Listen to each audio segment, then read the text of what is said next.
ആ സമയത്ത് കോൺഗ്രസിന് ദോഷം ചെയ്യുന്ന രീതിയിൽ ഏതെങ്കിലും ഒരു നേതാവ് വന്നിട്ട് ഒരക്ഷരം മിണ്ടിക്കഴിഞ്ഞാൽ ഒരുപക്ഷെ ആ നേതാക്കന്മാരുടെ വീട്ടിൽ കയറി തല്ലു കൊടുക്കുന്ന രീതിയിലേക്ക് പ്രവർത്തകർ വയലന്റ് ആകും. കോൺഗ്രസ് പ്രവർത്തകർക്കിടയിൽ ഗ്രൂപ്പ് ഭേദമന്യേ സ്വീകാര്യതയുള്ളൊരു വ്യക്തി കൂടിയാണ് സൂരജ് രവി എന്ന് നമ്മൾ പറയേണ്ടി വരും. ബിന്ദു കൃഷ്ണയുടെ വിനബിലിറ്റിയെക്കുറിച്ച് പല സംശയങ്ങൾ DCC നേതൃത്വത്തിന് മാത്രമല്ല KPCCക്കും ഉണ്ട്.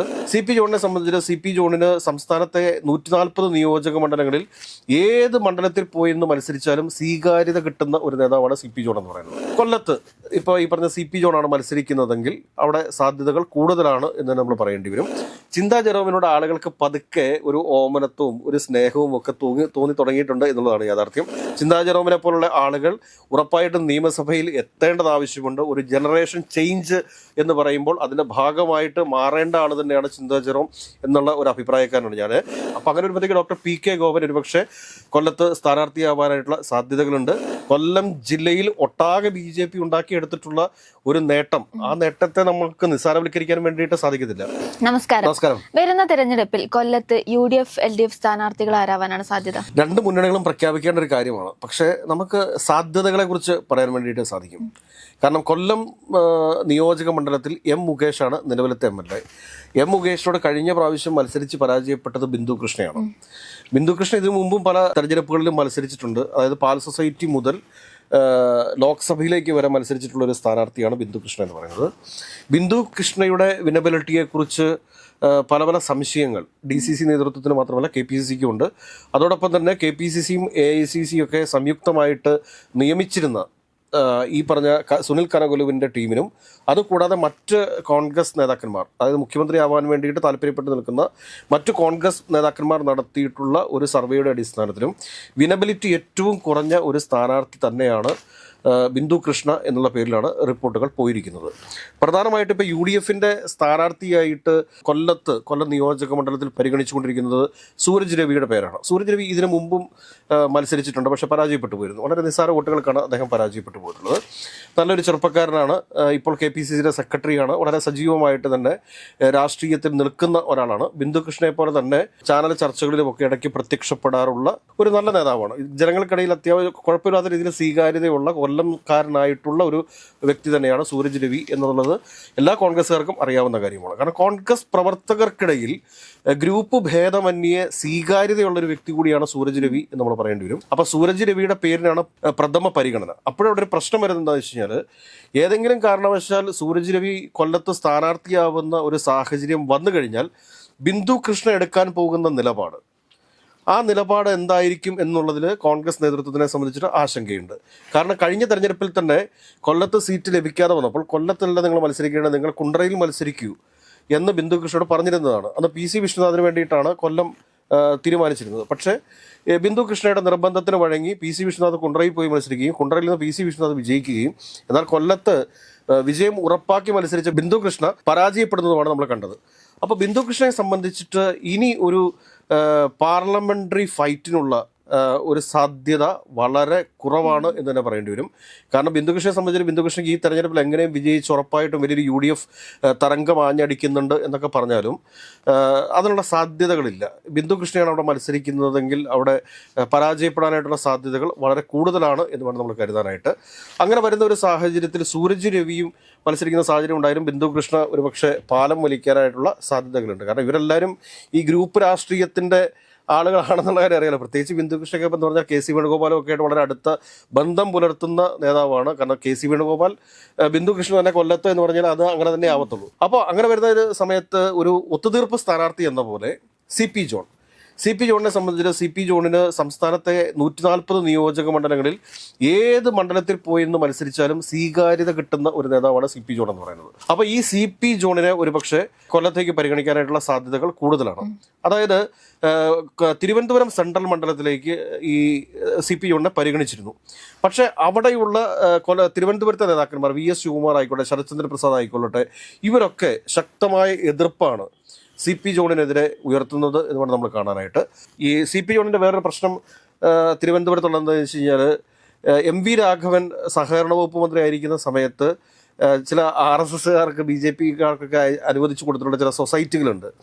ഈ സൊസൈറ്റികളാണ് ബേസിക്കലി തിരുവനന്തപുരത്ത് BJPക്ക് അടിത്തറ പാകിയത് എന്നുള്ള ഒരു കാര്യം കൂടിയുണ്ട്. അതുകൊണ്ട് തന്നെ തിരുവനന്തപുരത്ത് CP ജോൺ മത്സരിക്കുന്നതിനോട് UDF നേതൃത്വവും ഒരു അനുകൂല നിലപാട് സ്വീകരിക്കാനായിട്ടുള്ള സാധ്യതകൾ കുറവാണ് എന്ന് വേണം നമ്മൾ മനസ്സിലാക്കാനായിട്ട്. അത് അപ്പോഴത്തേക്ക് സ്വാഭാവികമായിട്ടും CP ജോൺ UDFനെ സംബന്ധിച്ചിട്ട് UDFിൻ്റെ ഏറ്റവും നല്ലൊരു ഫേസാണ്.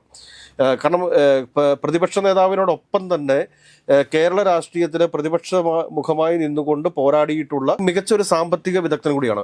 ഒരുപാട് പുതിയ പദ്ധതികൾ കേരളത്തിന് സംഭാവന നൽകാൻ സാധിക്കുന്ന ഒരു വ്യക്തിയാണ്. എനിക്ക് തോന്നുന്നു അദ്ദേഹമൊക്കെ നേരത്തെ തന്നെ കേരളത്തിൽ UDFിൻ്റെ സ്ഥാനാർത്ഥിയായിട്ട് മത്സരിച്ച് ജയിക്കുകയും UDFിൻ്റെ ഭാഗത്തുനിന്ന് ഒരു മന്ത്രിയൊക്കെ ആവുകയും ചെയ്തിരുന്നുവെങ്കിൽ വലിയ രീതിയിൽ കേരളത്തിൽ അറിയപ്പെടേണ്ട അല്ലെങ്കിൽ കേരളത്തിന് ഒരുപാട് സംഭാവനകൾ നൽകാൻ സാധിക്കുന്ന ഒരു വ്യക്തിത്വമാണ് ഈ CP ജോൺ എന്ന് പറയുന്നത്. അതുകൊണ്ട് ഇപ്രാവശ്യം UDFിനെ സംബന്ധിച്ച് UDF ഒരു കുറച്ചെങ്കിലും ഒരു ആത്മാർത്ഥത CP ജോൺ എന്ന വ്യക്തിയോടുണ്ടെങ്കിൽ, CMP എന്ന പാർട്ടിയുടെ കാര്യം ഞാൻ പറഞ്ഞത്, CP ജോൺ എന്ന വ്യക്തിയോടുണ്ട് എന്നുണ്ടെങ്കിൽ തീർച്ചയായിട്ടും അദ്ദേഹത്തിന് വിജയിക്കാൻ പറ്റുന്ന ഒരു മണ്ഡലമാണ് നൽകേണ്ടത്.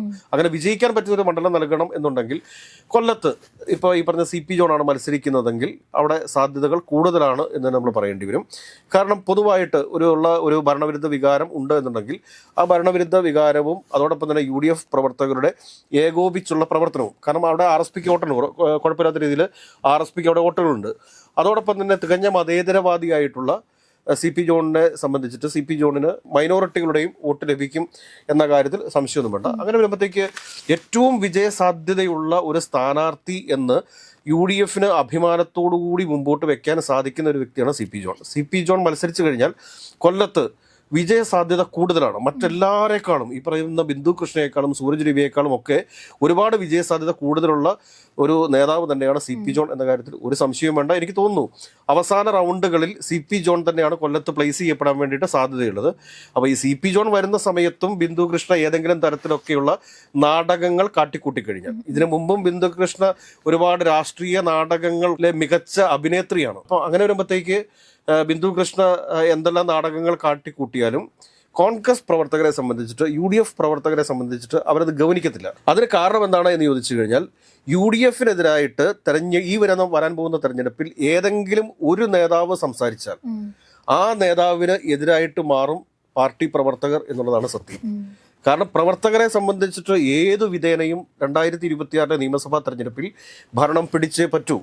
അപ്പോൾ അതുകൊണ്ടാണ് ഇപ്പോൾ രാഹുൽ മാങ്കൂട്ടത്തിന് പോലും ചില സമയങ്ങളിലൊക്കെ ഈ സോഷ്യൽ മാധ്യമങ്ങളിൽ കിട്ടുന്ന ഒരു പിന്തുണയുടെ കാരണം അതാണ്.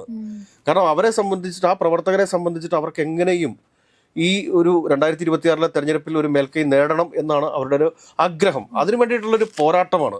ആ സമയത്ത് കോൺഗ്രസിന് ദോഷം ചെയ്യുന്ന രീതിയിൽ ഏതെങ്കിലും ഒരു നേതാവ് വന്നിട്ട് ഒരക്ഷരം മിണ്ടിക്കഴിഞ്ഞാൽ ഒരുപക്ഷെ ആ നേതാക്കന്മാരുടെ വീട്ടിൽ കയറി തല്ലു കൊടുക്കുന്ന രീതിയിലേക്ക് പ്രവർത്തകർ വയലൻ്റ് ആകും എന്നുള്ളത് കൊണ്ട് തന്നെ ബിന്ദു കൃഷ്ണയൊന്നും കൂടുതൽ വേഷം കിട്ടുന്ന രാഷ്ട്രീയ നാടകങ്ങൾക്കോ ഒന്നും നിൽക്കത്തില്ല, അല്ലെങ്കിൽ മുടി വടിക്കാനായിട്ടൊന്നും നിൽക്കത്തില്ല എന്ന് തന്നെ വേണം നമ്മൾ പ്രതീക്ഷിക്കാനായിട്ട്.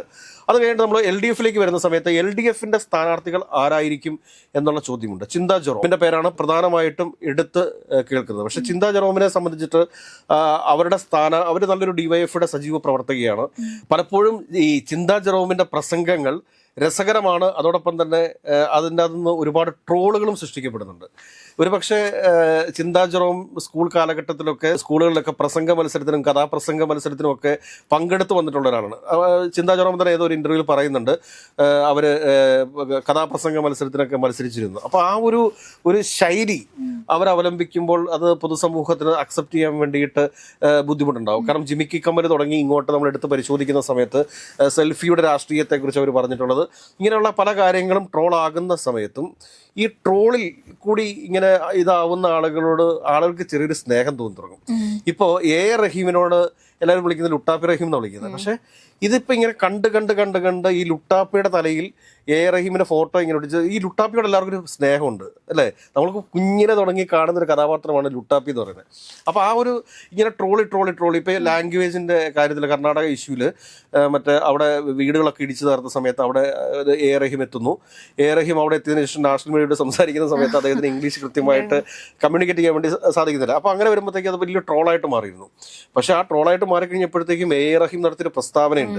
അനവധി ഭാഷകൾ അറിയാവുന്ന PV നരസിംഹാവിന്റെ നിശബ്ദതയാണ് അയോധ്യയിൽ ബാബറി മസ്ജിദ് പൊളിക്കാൻ വേണ്ടിയിട്ട് ഇടയായത്. പക്ഷേ എൻ്റെക്ക് ഭാഷ ഒരു പ്രശ്നമല്ല, ഞാൻ അവിടെ എത്തി എന്നൊക്കെയുള്ള രീതിയിൽ അദ്ദേഹം പറഞ്ഞത് അത് വളരെ മാസ് ആൻഡ് ക്ലാസിക് ആയിട്ടുള്ള ഒരു സ്റ്റേറ്റ്മെന്റ് ആയിരുന്നു നമുക്ക് പറഞ്ഞിരിക്കാൻ വേണ്ടി. അപ്പോൾ ഈ എ റഹീമിനോടൊക്കെ നമുക്ക് പതുക്കെ ഒരു സ്നേഹം തോന്നി തുടങ്ങിയിട്ടുണ്ട്. അത് കോൺഗ്രസ്സുകാർക്ക് ഉൾപ്പെടെ പല കോൺഗ്രസ്സുകാരോട് പറയുമ്പോഴും അവർക്കും എന്തോ ഈ ലുട്ടാപ്പി റഹീം എ റഹീമിനോടൊരു ചെറിയ സ്നേഹം തോന്നി തുടങ്ങിയിട്ടുണ്ട് എന്ന് പറഞ്ഞ പോലെയാണ് ചിന്താ ജെറോമിന്റെ കാര്യവും. ചിന്താ ജെറോമിനോട് ആളുകൾക്ക് പതുക്കെ ഒരു ഓമനത്വവും ഒരു സ്നേഹവും ഒക്കെ തോന്നി തുടങ്ങിയിട്ടുണ്ട് എന്നുള്ളതാണ് യാഥാർത്ഥ്യം. അതിനെ വേണ്ട രീതിയിൽ CPM-ന്റെ സംഘടനാ സംവിധാനങ്ങൾ പ്രയോജനപ്പെടുത്തി കഴിഞ്ഞാൽ ചിന്താ ജെറോം ഒരുപക്ഷെ കൊല്ലത്ത് സ്ഥാനാർത്ഥിയായേക്കാം. കൊല്ലത്ത് അല്ലെങ്കിൽ കുണ്ടറയിൽ, ഇവിടെ ഏതെങ്കിലും രണ്ട് സ്ഥലത്ത് ഏതെങ്കിലും ഒരു സ്ഥലത്ത് ചിന്താ ജെറോം സ്ഥാനാർത്ഥിയാണ് എന്ന കാര്യത്തിൽ തർക്കമൊന്നും വേണ്ട. പൊതുവേദികളിലൊക്കെ എല്ലാ തെരഞ്ഞെടുപ്പുകളിലും LDF-ന് വേണ്ടിയിട്ട് അല്ലെങ്കിൽ CPM-ന് വേണ്ടിയിട്ട് കൃത്യമായിട്ട് കാര്യങ്ങൾ അവതരിപ്പിക്കുന്നതിൽ മിടുക്കിയാണ് ചിന്താ ജെറോം. ചിന്താ ജെറോമിനെ പോലുള്ള ആളുകൾ ഉറപ്പായിട്ടും നിയമസഭയിൽ എത്തേണ്ടത് ആവശ്യമുണ്ട്. ഒരു ജനറേഷൻ ചേഞ്ച് എന്ന് പറയുമ്പോൾ അതിൻ്റെ ഭാഗമായിട്ട് മാറേണ്ട ആൾ തന്നെയാണ് ചിന്താ ജെറോം എന്നുള്ള ഒരു അഭിപ്രായക്കാരനാണ് ഞാൻ. അത് കൂടാതെ തന്നെ പിന്നെ വേറെ ഒരു പേര് നമ്മൾ പറഞ്ഞു കേൾക്കുന്നത് doctor PK Gopan. Doctor PK Gopan എന്ന് പറഞ്ഞ ജില്ലാ പഞ്ചായത്ത് മുൻ പ്രസിഡന്റ് ആയിരുന്നു. അതുകൂടാണ്ട് ഇടയിൽ തന്നെ ജനങ്ങൾക്കിടയിൽ കൃത്യമായ സ്വീകാര്യത ഉള്ള ഒരു നേതാവാണ് ഡോക്ടർ PK ഗോപൻ എന്ന് പറയുന്നത്. ജനങ്ങളുടെ അംഗീകാരം വാങ്ങി ജയിച്ചിട്ടുള്ള ഒരു വ്യക്തിയാണ്. അതായത് കൃത്യമായിട്ട് ജനങ്ങളെ വെറുപ്പിക്കാത്ത ഒരു സഖാവാണ് അദ്ദേഹം. അപ്പം അങ്ങനെ വരുമ്പോഴത്തേക്ക് ഡോക്ടർ PK ഗോപൻ ഒരുപക്ഷെ കൊല്ലത്ത് സ്ഥാനാർത്ഥിയാവാനായിട്ടുള്ള സാധ്യതകളുണ്ട്. അത് കൂടാതെ നമ്മൾ പരിശോധിക്കേണ്ട ഒരു കാര്യമാണ് കൊല്ലത്ത് BJP-യുടെ സ്ഥാനാർത്ഥി ആരായിരിക്കുമെന്നുള്ളത്. നമ്മൾ കഴിഞ്ഞ ദിവസം ഓരോ ജില്ലകളും പരിശോധിക്കുന്ന സമയത്ത് കൊല്ലം ജില്ലയിൽ ഒട്ടാകെ BJP ഉണ്ടാക്കിയെടുത്തിട്ടുള്ള ഒരു നേട്ടം, ആ നേട്ടത്തെ നമുക്ക് നിസ്സാരവൽക്കരിക്കാൻ വേണ്ടിയിട്ട് സാധിക്കത്തില്ല. അപ്പോൾ അങ്ങനെ കൊല്ലത്ത് BJP-യുടെ ഒരു സ്ഥാനാർത്ഥി കൂടി വരുമ്പോഴത്തേക്ക് അവിടെ നടക്കാൻ പോകുന്ന ഒരു കനത്ത മത്സരമായിരിക്കും. അങ്ങനെ ഒരു കനത്ത മത്സരം നടക്കുന്ന സമയത്ത് രാഷ്ട്രീയ നടന്മാരോ നടിമാരോ ഒന്നും പോയി മത്സരിച്ചിട്ട് കാര്യമില്ല. അവിടെ നടക്കുന്ന പൊളിറ്റിക്കൽ ഫൈറ്റ് ആയിരിക്കും കൊല്ലത്ത് നടക്കാൻ വേണ്ടി പോകുന്നത്. അപ്പോൾ അങ്ങനെ ഒരു പൊളിറ്റിക്കൽ ഫൈറ്റിനെ ഫേസ് ചെയ്യാൻ സാധിക്കുന്ന സൂരജ് രവിയെ പോലെ അല്ലെങ്കിൽ CP ജോണിനെ പോലെയൊക്കെയുള്ള ആളുകളായിരിക്കണം UDF-ന് വേണ്ടിയിട്ട് തേര് കളിക്കേണ്ടത്. അതോടൊപ്പം തന്നെ ചിന്താ ജെറോമോ ഡോക്ടർ KP ഗോപനോ ആയിരിക്കും LDF-ന്റെ സ്ഥാനാർത്ഥി എന്ന് നമുക്ക് പറയാൻ വേണ്ടി സാധിക്കും. BJP-യുടെ സ്ഥാനാർത്ഥിയെക്കുറിച്ച് നമുക്ക് ഒരു ധാരണ ലഭിച്ചിട്ടില്ല. അതുകൊണ്ട് തന്നെ നമുക്കൊന്നും പറയാനായിട്ടും സാധിക്കത്തില്ല. ഇതൊക്കെ സാധ്യതകൾ മാത്രമാണ് എന്ന് നമ്മളിപ്പോഴും പറയുന്നു. അപ്പോൾ ഓരോരോ പാർട്ടികളാണ് ഓരോരോ നിമിഷങ്ങളിലും ഉണ്ടാകുന്ന മാറ്റങ്ങൾക്കനുസരിച്ചിട്ടാണ് സ്ഥാനാർത്ഥിയെ നിശ്ചയിക്കുക എന്നുള്ളതാണ് സത്യം. അപ്പോൾ അതുകൊണ്ട് തന്നെ നമുക്ക് മുൻപോട്ട് പറയാൻ സാധിക്കുന്ന അല്ലെങ്കിൽ സാധ്യതകൾ എന്ന് പറയുന്നത് CP ജോണോ അല്ലെങ്കിൽ സൂരജ് രവിയോ ആയിരിക്കും കൊല്ലത്ത് മത്സരിക്കുക UDF-ന് വേണ്ടിയിട്ട്. LDF-ന് വേണ്ടിയിട്ട് ചിന്താ ജെറോമോ അതല്ലെങ്കിൽ ഡോക്ടർ KP ഗോപനോ ആയിരിക്കും മത്സരിക്കുക എന്നുള്ളതാണ് നമുക്ക് അറിയാൻ വേണ്ടി സാധിച്ചിട്ടുള്ളത്. ഏതെങ്കിലും വരും ദിവസങ്ങളിൽ കൂടുതൽ നിയോജക മണ്ഡലങ്ങളുടെ കഥ പറഞ്ഞ് നമുക്ക് പോയിക്കൊണ്ടിരിക്കാം.